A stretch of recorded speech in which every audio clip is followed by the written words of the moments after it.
সুপ্রিয় দর্শক মন্ডলী, দেখেন আমরা আসছি আমাদের গ্রামের বাড়ি। গ্রামের বাড়িতে এই যে আমরা দেখেন বড়শি বাইতেছি। দেখেন বড়শিটা দিলাম,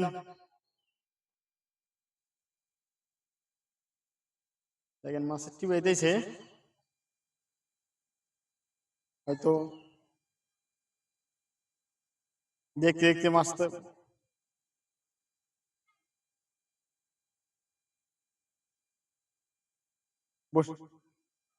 আরে মাছ আদারটা খাইতেছে দেখেন। তো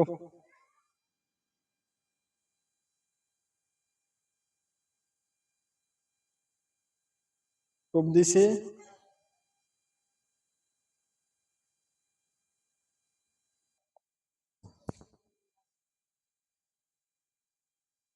অবশেষে দেখেন আমাদের গ্রামের বাড়িতে পুকুরে পারে